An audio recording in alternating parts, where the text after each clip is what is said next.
estudantes, tudo bem com vocês? Eu sou a professora Josilene, que trabalho com as práticas artísticas nas escolas de educação integral que ofertam o tempo ampliado.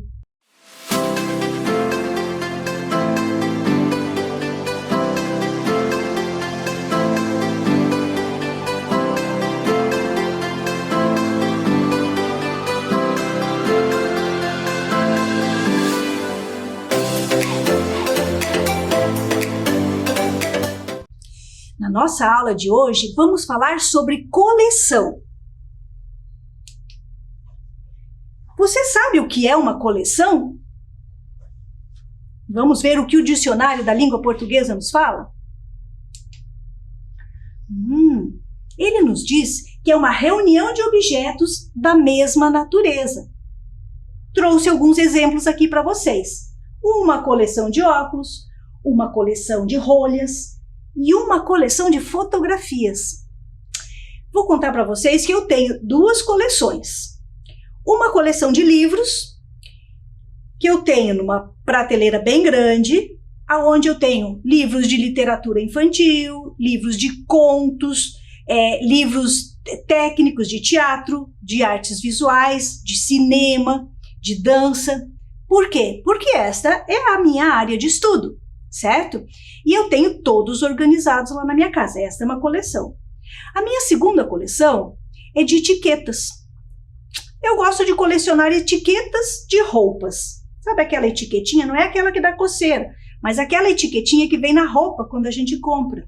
Que pode ser de papelão, de plástico, de tecido, pode ser colorida, pode ser grande, pode ser pequena. Eu tenho de vários tipos de etiquetas, mas todas são etiquetas de roupas. Então, estas são as minhas coleções. Mas vamos ver o que mais que o dicionário nos fala?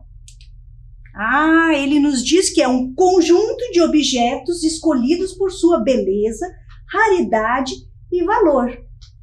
Trouxe como exemplo uma coleção de selos ou uma coleção de quadros. Poderíamos ter uma coleção de pedras, ou de pedras preciosas, ou uma coleção de assinaturas de pessoas famosas, autógrafos, né? Enfim, cada um coleciona o objeto que gosta de colecionar, tá? Não existe um limite para dizer só pode isso ou só pode aquilo, tá bom? Vamos em frente. Esse termo coleção também pode representar a reunião das criações e dos modelos feitos por estilistas ou costureiros para uma temporada. Por exemplo, aquela coleção de primavera-inverno, primavera-verão, outono-inverno. Isso também são coleções que são lançadas pelos estilistas e costureiros, né? Mas eu também posso designar uma coleção por aquela quantidade excessiva de objetos, como, por exemplo, uma quantidade excessiva de carros. Tem pessoas que colecionam carros antigos, carros modernos, carros contemporâneos, mas eu também posso colecionar tampinhas. Olha só que bacana, tampinhas de garrafa. Eu posso ter essa coleção com tampinhas antigas, modernas, atuais, melhor falando, né? Essas tampinhas eu posso organizar de várias maneiras, por cor, por marca, por tamanho. Ou uma coleção de bonecos. Pensa que bacana, se vocês guardassem todos os bonecos que vocês têm, ou todos os brinquedos, daria também para ser uma coleção. Tá certo? Mas vamos ver o que mais que o nosso dicionário fala? Ele nos fala de coletânea. Como a gente coleta essas? Coletânea é um conjunto de várias obras ou trechos pertencentes a obras distintas. Coleção de pensamentos, coleção de regras.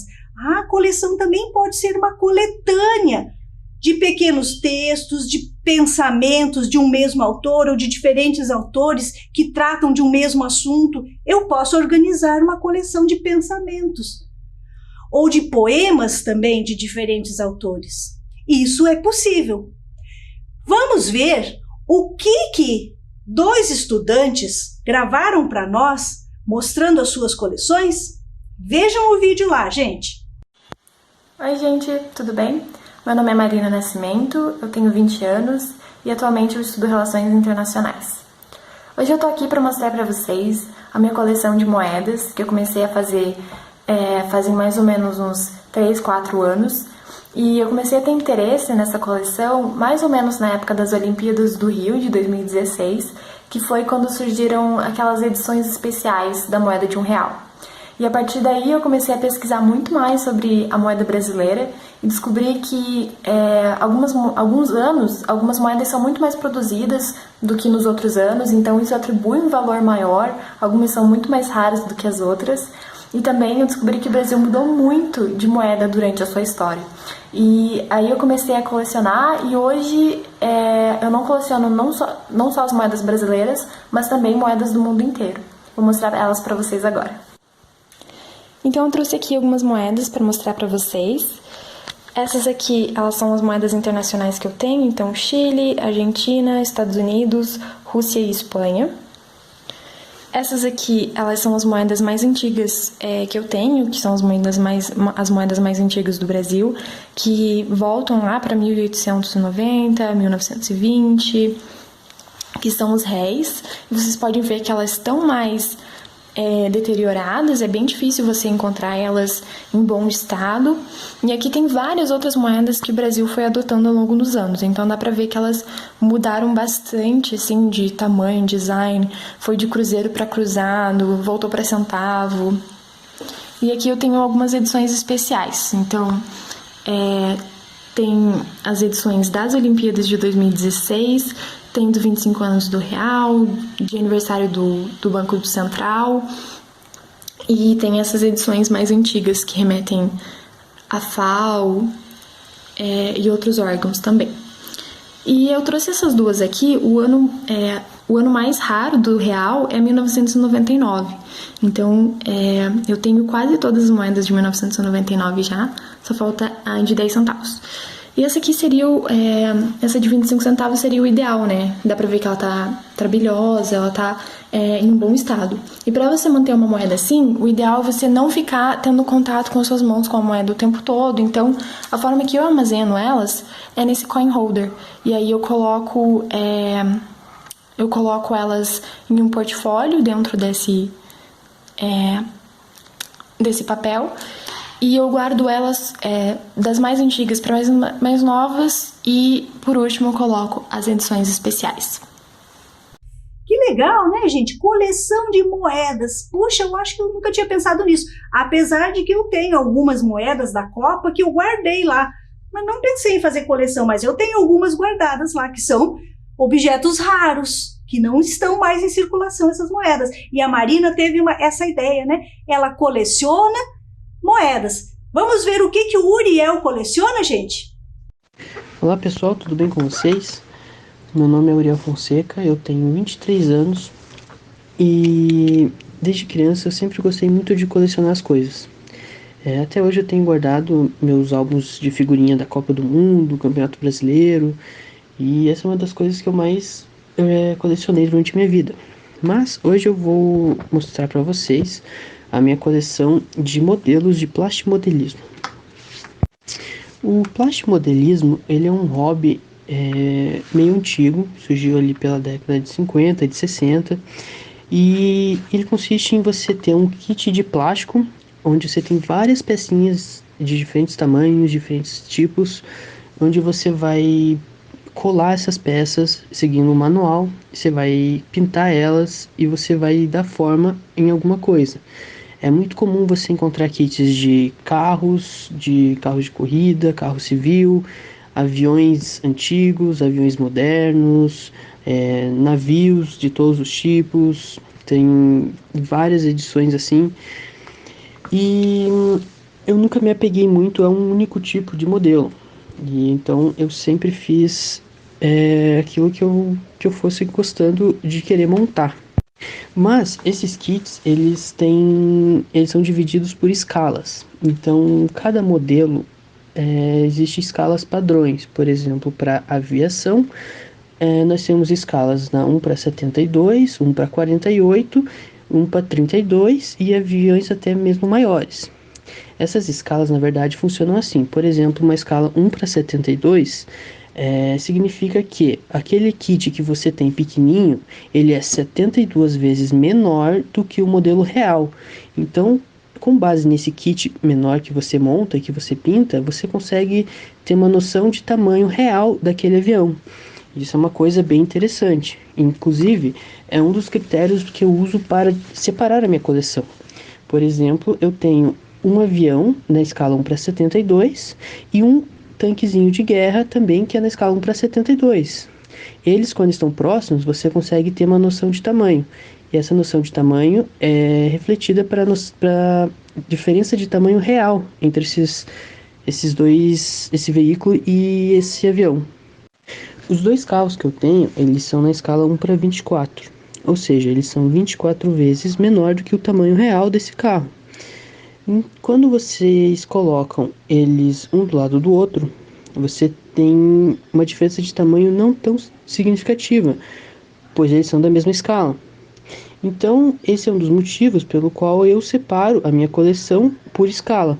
E dessa maneira fica bem organizado e é um jeito que me agrada. Outro ponto importante sobre a minha coleção também é a identificação de cada modelo. Eu produzi por meio de uma impressora 3D plaquinhas de identificação para cada modelo, onde contém o nome e a escala, que é o critério que eu utilizo para separar ela. Nossa, gente, plastimodelismo, vocês já tinham ouvido falar nisso? Pois eu não tinha, sabe? Fiquei sabendo recentemente. Que coisa bacana, né? E além dele mostrar essa coleção do plastimodelismo, ele mostra nesse vídeo a oficina que ele trabalha, o ateliê que ele trabalha. Ele mostra as tintas, ele mostra a mesa, e pelo jeito é um trabalho bem minucioso, né? Montar pecinha por pecinha, não é só montar, não. É lixar, é pintar, é dar o acabamento devido para que ele consiga construir essa réplica dos objetos que ele monta, né? Muito bacana, gente. Agora, vou mostrar uma coisa aqui. Você tem uma coleção? Se você tiver uma coleção, fotografe e mande para nós aqui neste e-mail, oficinasdointegral@gmail.com. Fique ligado ainda na hora da curiosidade.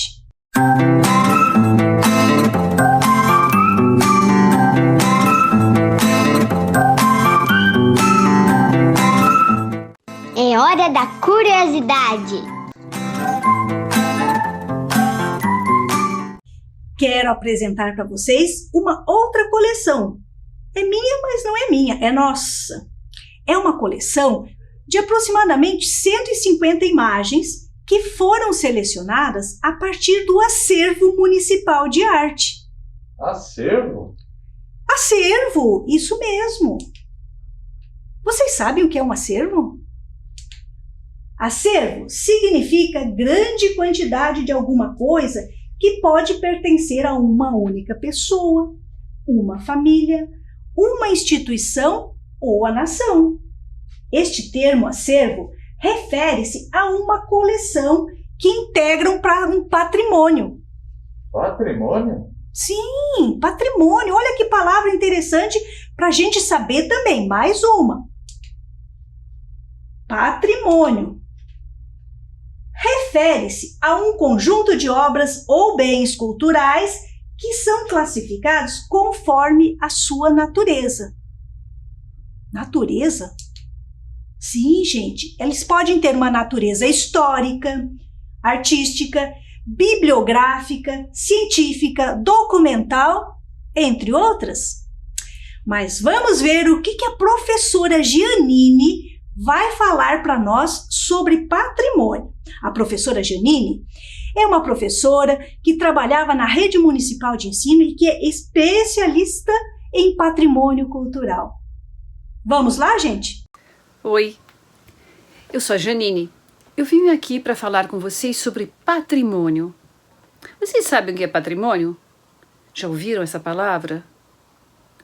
Bem, patrimônio é tudo que é de alguém. É tudo que pertence a alguém. Por exemplo, essa coleção de lápis é minha. ela faz parte do meu patrimônio. Essas fotografias, gravuras, imagens que você está vendo atrás de mim também fazem parte do meu patrimônio, são minhas. É um patrimônio particular. As coisas que são suas, da sua família, fazem parte de um patrimônio particular, que são de vocês. O lugar que vocês moram, que você escuta os pássaros, que tem alguns bichinhos, que fazem parte de um patrimônio natural, que tem uma flora, que tem uma fauna. Mas tem uma coisa muito especial e particular nesse patrimônio natural, que tem muito aqui no sul e que não tem em outros lugares, que é o nosso pinheiro. Perto da casa de vocês tem pinheiro? Vocês já viram um pinheiro? Ele é parte do nosso patrimônio particular aqui do sul do Brasil. Existem outros tipos de patrimônio, por exemplo, patrimônios que são construídos por pessoas, que é a cidade, o estado, o país. Esse patrimônio que é construído chama-se patrimônio material. São os parques, as praças, as igrejas, os teatros, os museus, coisas que pertencem a todos, que é pública, então é um patrimônio coletivo, público, material. Quando eu falo em museus, eu fico pensando, que lugar fantástico, é um lugar que eu adoro ir. Vocês já foram em museus? No museu tem diversas coleções, exposições. O museu conta histórias. Quando a gente vai no Museu Paranaense, por exemplo, que tem objetos das pessoas que fizeram nossa história, coisas das suas casas, ou quadros, ou armaduras, ou até canhões. A gente está sabendo da nossa história, como o Museu do Expedicionário também. Mas tem museus de arte. Esse eu acho que vocês já ouviram falar, é o Museu do Olho. Lá tem pinturas, esculturas, monumentos, diversas coisas que artistas fizeram. Isso não é fantástico? O Museu Municipal de Arte, além de ter o próprio museu, ele tem um teatro, ele tem biblioteca. Então a cidade de Curitiba, né, tem muitas coisas e muitos espaços para a gente ir que fazem parte desse patrimônio material, artístico. Nesses museus, eu falei que gosto, porque é um lugar em que você pode viajar, sonhar, criar, imaginar, ficar pensando como é que as pessoas viviam naquela época. Certo? Mas não é só esse patrimônio material que existe. Existe um outro patrimônio imaterial que é mais fascinante. Como é que será que é esse patrimônio imaterial? Se ele não é matéria, talvez eu não possa vê-lo. Esse patrimônio imaterial são os saberes. São as coisas que a gente vive, é a nossa identidade. Por exemplo, samba, frevo, capoeira, é patrimônio imaterial. Feijoada, churrasco, tapioca, são todos patrimônios imateriais que foram pessoas que criaram, fizeram e foi passando de geração para geração. O que é a geração? É o teu bisavô, para teu avô, para teus pais, para você, e um dia você vai ensinar para os seus filhos, e assim vai passando. São os saberes das pessoas. Música, dança, culinária, remédios milagrosos, que a vovozinha faz lá, chazinho, ou a mamãe, o papai, ou a tia, ou quem cuida de você, faz um chazinho para você curar da gripe, ou alguma coisa que vem da nossa história, que as pessoas vêm contando, e que não está escrita. Até aquelas histórias que inventam, que viram isso, ou viram boi-bumbá, ou viram saci. Tudo isso são histórias, são imaginários, são saberes que vão passando de pessoa para pessoa. Esse patrimônio é o patrimônio imaterial. E esse patrimônio imaterial é que vai dando uma característica, vai dando um jeitinho que é só nosso, vai mostrando um jeitinho que é só nosso, que é o jeitinho do povo brasileiro ou do povo curitibano, ou o jeitinho das pessoas que moram no seu bairro, na sua rua, na sua família. É a identidade desse povo. Só para relembrar, então, o que eu vim falar de patrimônio, porque eu acho que o patrimônio é tudo que a gente tem, particular ou coletivamente. E o patrimônio maior, sabem qual é? É a nossa vida, a nossa saúde, os nossos amigos, é a forma da gente viver. Até a próxima.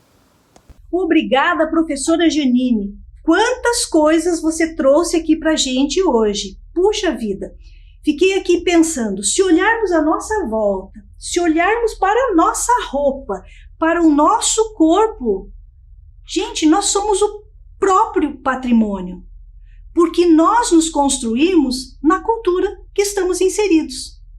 Não existe uma regra que todas as culturas são iguais. Cada cultura tem o seu patrimônio e nós somos a representação viva deste patrimônio também. Mas agora, quero mostrar para vocês essa caixinha que está aqui na minha mesa. Quero mostrar para vocês este patrimônio que trago, que cabe dentro de uma caixa, que é um museu. Sabiam disso? Que é um museu na escola. Vocês já devem conhecer esse material, né? Como eu já falei antes. Este material foi composto por várias obras, várias imagens. Veja quantas tem aqui. Aproximadamente 150. Lembra que eu falei de uma coleção de 150 imagens? São essas aqui. Essas imagens foram selecionadas a partir do acervo municipal de arte. Acervo municipal? Sabem o que é isso? Vamos ver? É composto por diferentes obras feitas por vários artistas de diferentes lugares do mundo. Este acervo está organizado conforme a natureza das obras e distribuídos entre os culturais da cidade. Então vamos tentar entender o que está escrito aí. Se é composto por diferentes obras feitas por vários artistas, eu estou dizendo que eu tenho diferentes obras, diferentes formas de representação artística. Que isso quer dizer o seguinte, quando eu digo assim, conforme a natureza das obras, elas estão organizadas. Que natureza agora eu estou falando? Eu estou falando de pintura, de gravura, de escultura, de instalação, de grafite. São dessas naturezas que eu estou falando. Eu estou falando de objetos.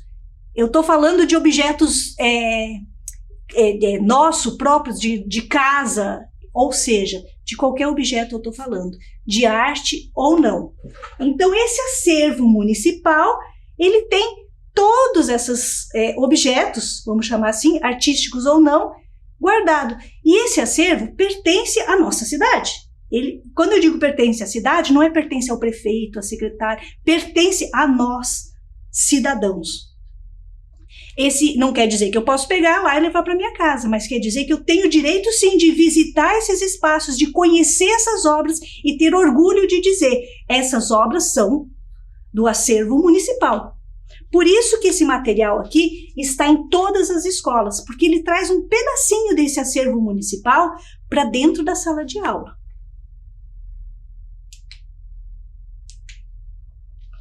Mas aonde que está guardado esse acervo?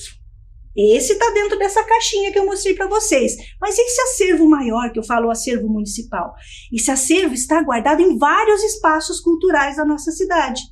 Em museus, galerias, teatros, cinemas.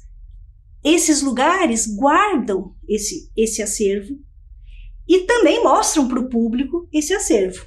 Por isso, eu trouxe aqui um mapa que eu peguei lá no site do IPUC, que mostra um pouquinho somente dos espaços museológicos que temos em Curitiba. Então, se eu ampliar um pouco mais e delimitar somente aqui na região do centro histórico da nossa cidade, olhem quantos pontinhos vermelhos a gente tem. Cada um desses representa um espaço cultural que tem um acervo. Então, nós temos acervos de história em quadrinho. Vocês sabiam que a gente tem um espaço cultural nessa cidade que guarda somente histórias em quadrinho? Não só guarda, mas expõe e promove cursos e tudo mais. Temos um outro espaço que só acerva, né, gravuras, que é o Museu da Gravura. Tem outro espaço só para cartazes. Temos outro espaço só para esculturas, pinturas. Enfim, temos muitos espaços nessa cidade que é nosso. Volto a falar, este acervo municipal é nosso. Então, ampliando mais ainda, então o que dá para a gente ver aqui no Centro Histórico? Aqui na Regional da Matriz. Museu Ferroviário, Museu Universitário da PUC, Museu do Expedicionário, Museu do Automóvel, Museu da Motocicleta.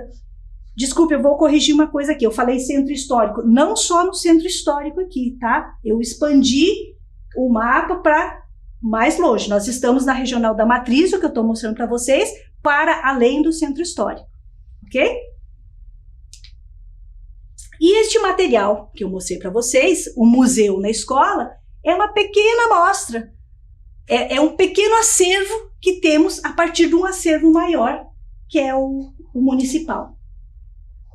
Bom, para organizar um acervo, para organizar uma mostra, uma exposição, existem pessoas que fazem isso, que a gente chama de curador. O curador é aquela pessoa que vem organizar, vem selecionar quais obras vai expor e quais que vão ficar guardadas. Para montar esse material Museu na Escola, nós tivemos 4 curadores que trabalharam muito para ver todas as obras do acervo municipal e selecionar essas 150 que estão aqui. Para fazer essa seleção, foi necessário estabelecer alguns critérios.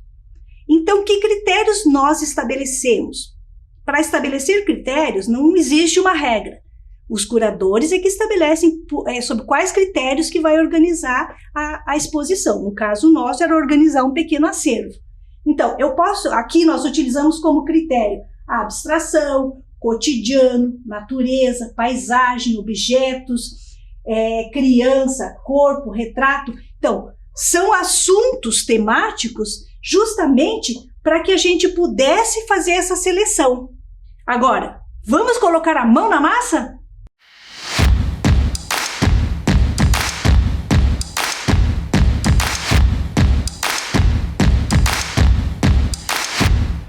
Preparados, gente? Vou propor um desafio. Esse desafio está organizado em 3 partes, que nós vamos fazer uma a uma. Vamos à primeira?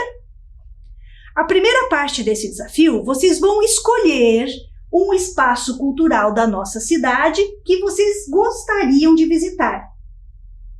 Ou também pode ser um espaço da nossa cidade que você já visitou e gostou e quer ir de novo, não tem problema, tá certo? O que vocês vão fazer nessa parte da atividade? Vão escolher o local, escreve lá do lado, aí faz um registro aí no papel e vai pesquisar no Google a distância da sua casa até lá. Segunda coisa que você vai pesquisar, como chegar até lá?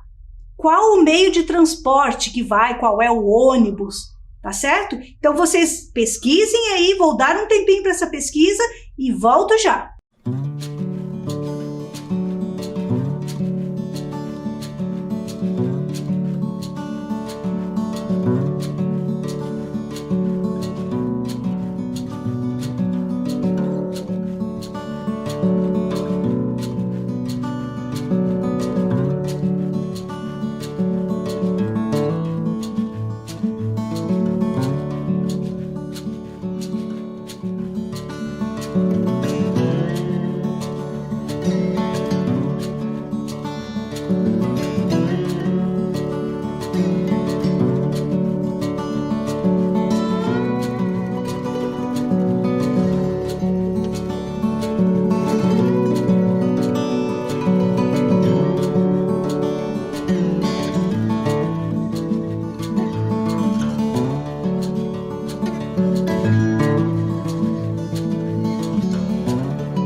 Tudo certo até aqui?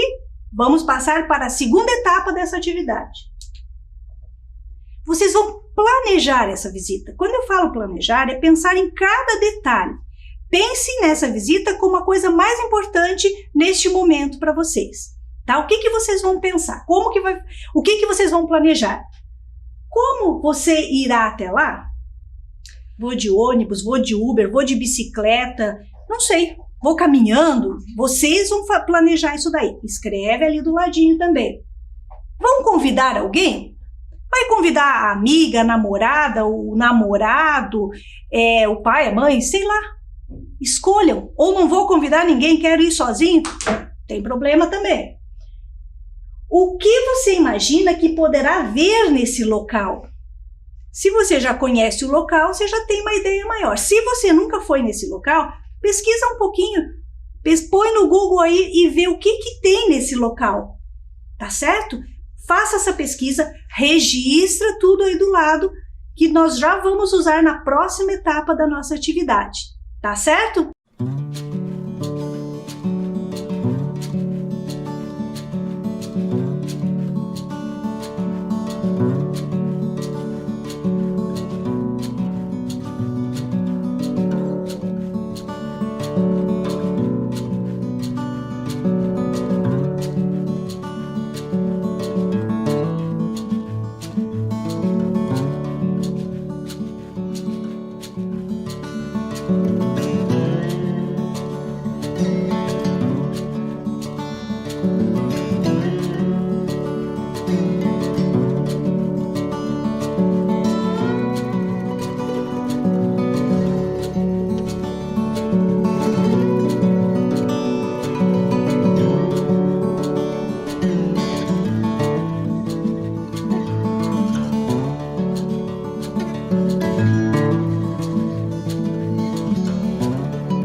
Ok?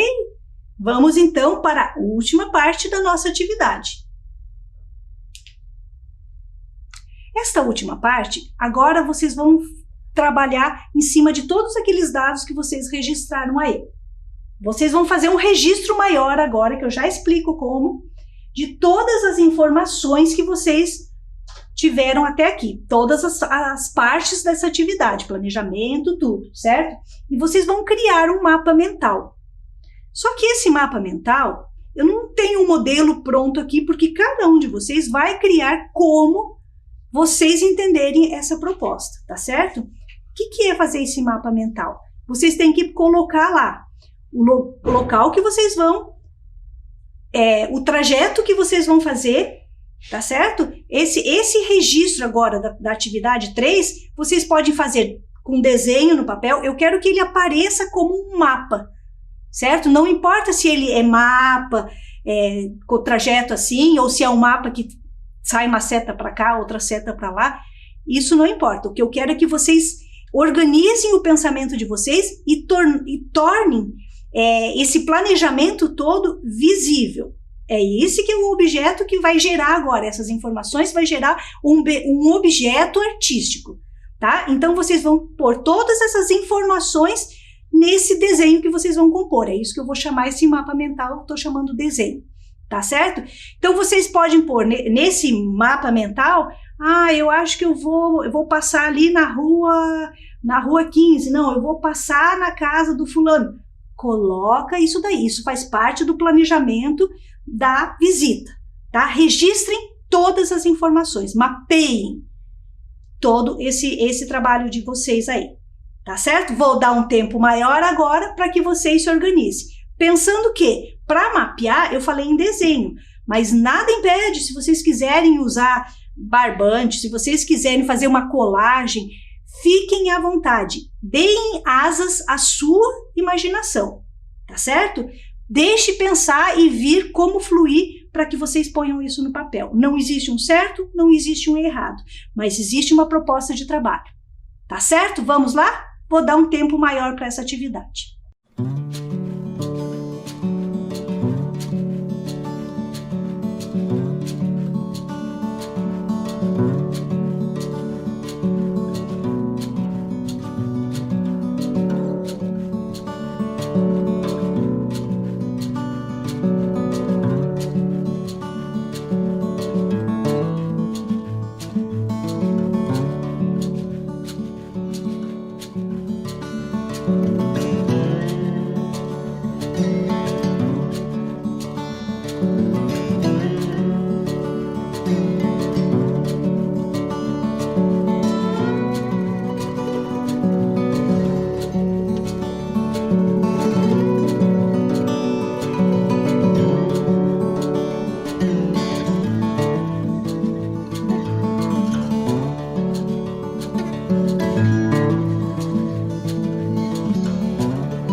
Então, gente, agora que vocês já têm planejado uma visita, que eu imagino que deu bastante trabalho organizar isso, é só esperar um momento apropriado para que vocês possam ir até este local. E eu espero que chegue logo este momento. Vamos lá ver o que aprendemos hoje? Bom, nossa aula já está chegando ao fim. Vamos ver então o que aprendemos hoje. Falamos hoje sobre coleção, acervo e patrimônio. Tá certo? Muito obrigado e até a próxima!